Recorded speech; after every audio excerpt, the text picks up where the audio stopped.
Cheers, guys.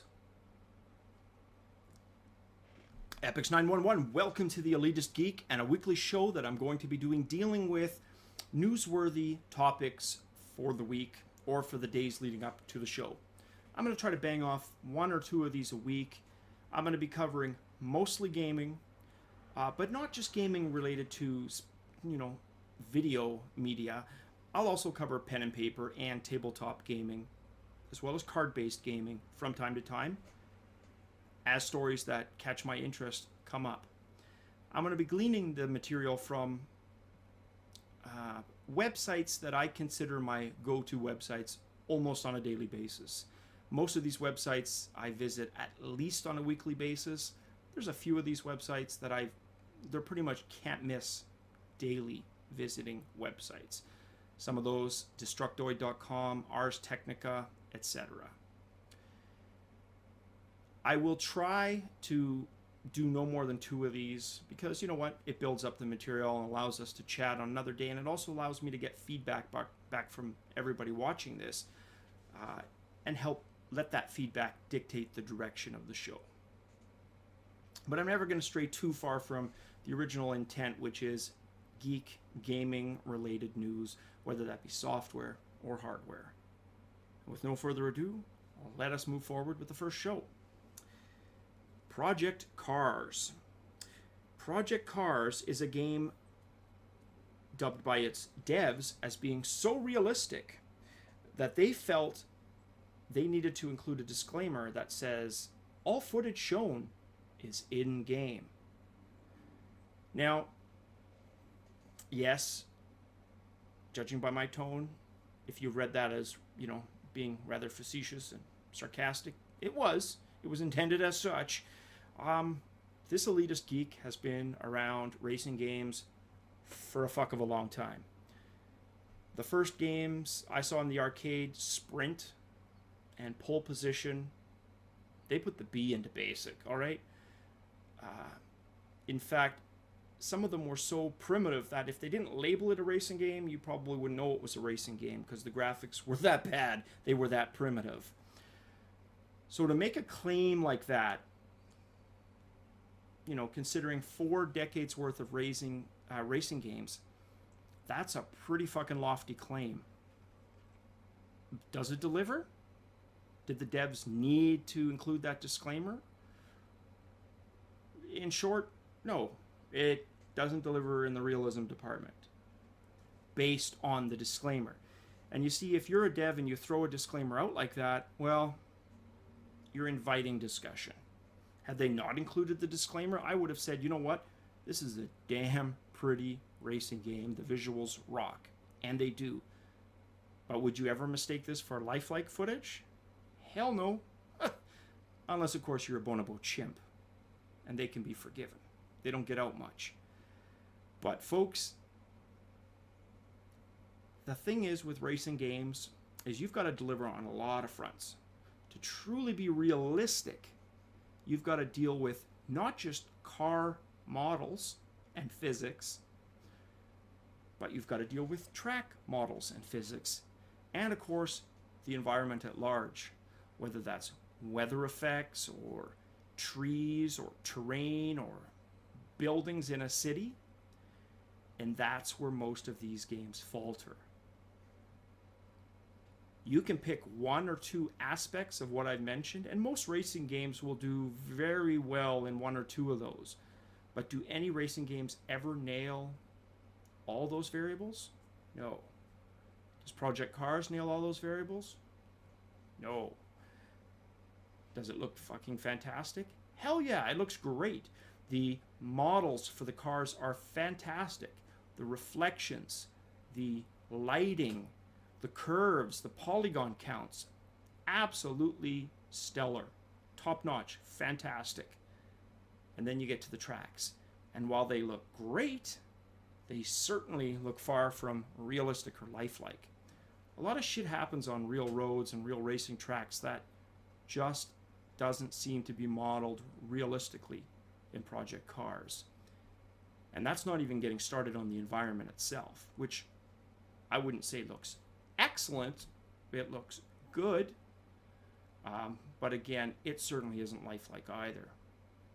So while I think it's a great marketing tactic to say your game looks lifelike, it better make that next step or come pretty close, because like I said, a lot of us have seen a lot of claims over the years, and there was a time when a game like Ultima Underworld was the shit in 3D. You look at it now and it's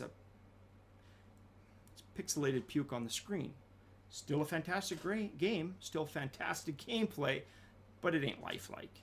And Project Cars definitely delivers in the car model department, but really it falls short in all the other variables that make a lifelike racing game. On to the next article. Megaman Universal Fighting System. This is one of those news topics that kind of made me roll my eyes, because Capcom is one of those companies that I have personally a love-hate relationship with. You see, as an arcade enthusiast, I loved Street Fighter 4. But you see, as an arcade enthusiast, I fucking hated Street Fighter 4. Why the contrast? Because Capcom and the person that I used to work with that worked there just weren't willing to listen to the fans for feedback. One of the things that irked me and thousands of other arcade builder and arcade control hobbyists was that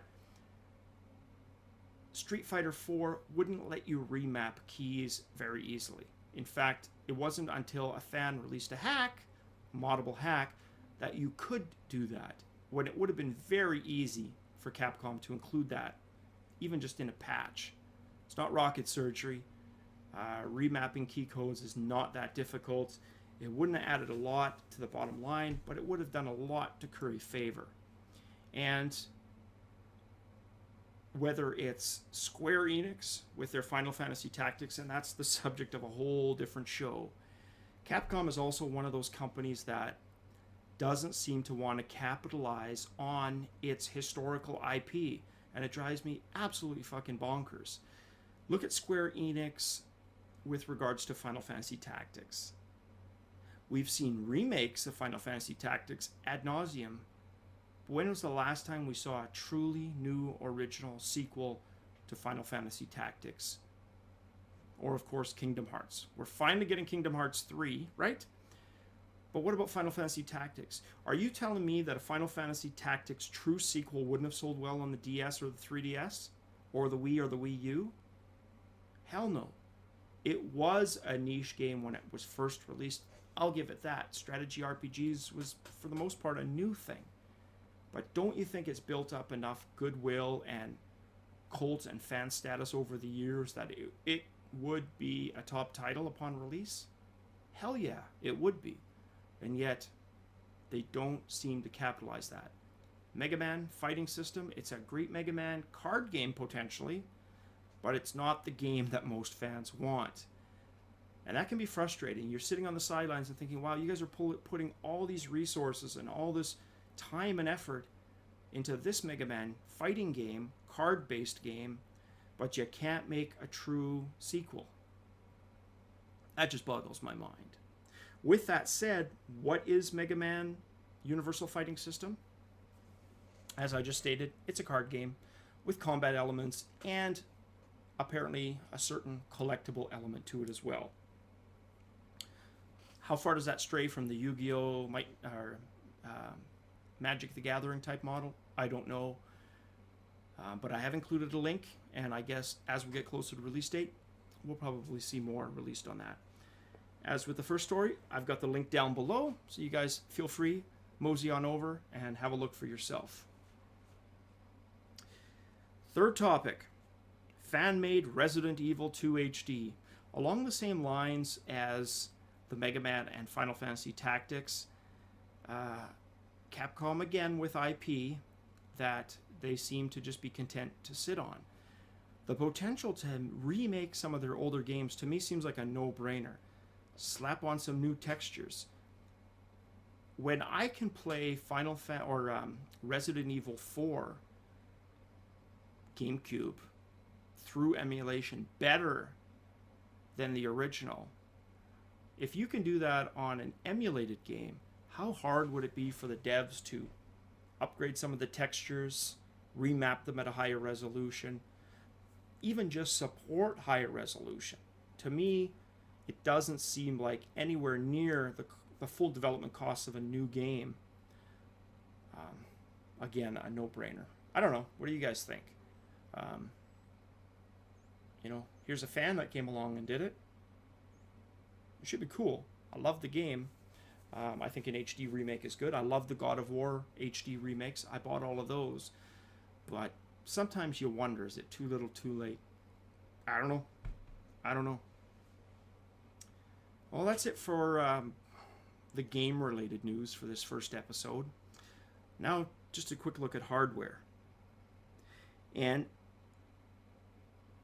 if it seems like I'm bitching about a lot of topics, it's not. These are just near and dear to my heart. And it's something I'm passionate about. And localization of video games is something I've personally been involved in. Actually working for the development company. And I've been involved as a fan, a very frustrated fan, waiting for stuff like Bravely Default Flying Fairy to have a localized release ready to go. It boggles my mind that fans for anime shows, they can come up with very damn good translations. Some of the subtitles are ass, I'll be the first to admit, but there are some really good fan subtitle groups out there, and they do it for nothing. They do it for free, and they deliver quickly, sometimes days, weeks. So to tell me that a company, and I know firsthand, like I said, I know localization, I know the resources involved, it shouldn't be taking a year. You take a lot of the marketing steam out of something when you wait that long. Which leads me to the hardware topic. Xbox One, this September, finally being released in Japan. It's a market that Microsoft hasn't traditionally been strong in, Japan that is. Why wait a year? Why couldn't they make that first holiday season? I can understand a month or two delay. Hell, I could understand a quarter delay. Fiscal quarter, 3 months. But to wait a whole year, it seems that you're basically handing the keys over to the competition and saying, sure, let's let them buy your product first. Because sure as shit, PlayStation, Sony didn't wait a year to release their console in Japan. So you could argue that they didn't have a large market to begin with, Microsoft, but how are you ever going to change that if you don't make an effort to take the market serious, to deliver the goods in a timely fashion? I know there's RPGs available for the Xbox One in the future that are going to be coming out that Japanese players would be all over, but treat a fan like a second-class citizen, and they're going to react like this last kid picked on a baseball team. They're not going to want to play with you anymore. That's just human nature. So, I don't know. What do you guys think? Smart move? Was it necessary? Did they need to wait a year? I don't know. I don't know all the answers. I just know that from a marketing point of view, I think they did more harm than good waiting a full year to release the Xbox One in Japan. And lastly, this is an article that just screams fucking awesome all over it. And this is an article about nothing else other than the famous, or should I say infamous, E.T. Atari 2600 cartridge burial in a landfill in New Mexico. Ooh.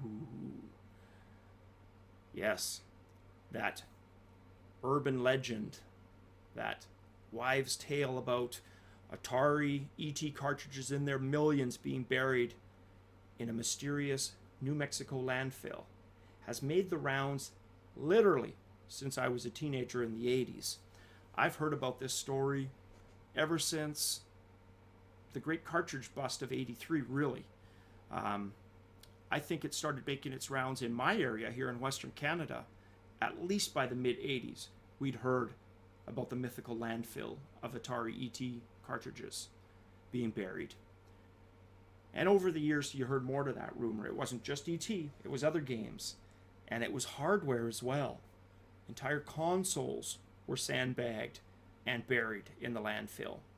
And over the years, people had made pilgrimages and calls.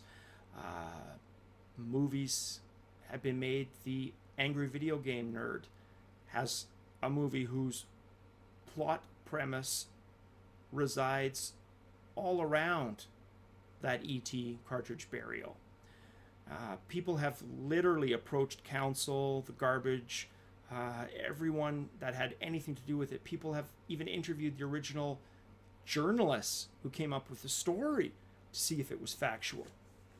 Now, if you're looking purely at the facts, yes, it would appear that Atari did bury stuff in New Mexico. Was it ET? Well, we can't say definitively. My guess is it probably included ET cartridges. There's no question that Atari dumped something there. I think that's not in dispute. But what that something is pretty much left to the imagination until next Saturday. Next Saturday, and looking at my notes here, Saturday, April 26th, Fuel Entertainment Studios has been given the okay. Now you got to think, this is a city council that has literally been pestered over the decades by rabid fans. Not just in the single digits, but probably dozens of people over the years have called or tried to perform illegal digs to unbury and uncover what was thrown into those landfills over the years. You think their patience would have worn so thin. So I can only imagine what kind of compensation was offered to do this, to finally get the okay, because the okay wasn't immediately given. There was kind of an injunction period, and it's just within the last few weeks that the final okay was given. And it's Alamogordo, if I'm pronouncing that correctly, is the city, Alamogordo. They finally gave the okay to this entertainment company to go ahead with the dig. Is it going to be a Geraldo Rivera bust? Remember that famous cheesy as hell late 80s, I think it was, Al Capone's Vault? And it was basically 45 minutes of the dullest fucking television this side of the planet, because he found nothing. I mean, a cobweb would have been something, but there was literally nothing there to be found. I don't think so. I'm fairly certain there's something there.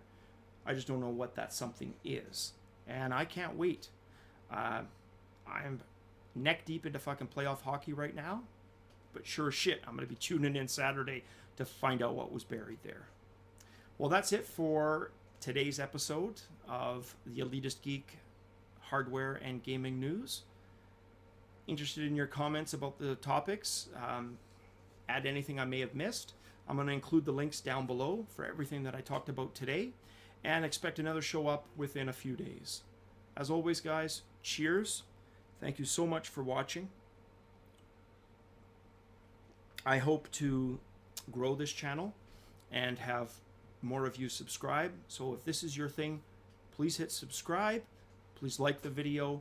If you didn't like the video, I'm interested in knowing why. Leave your comments below. And with that said, cheers. Till the next episode, guys.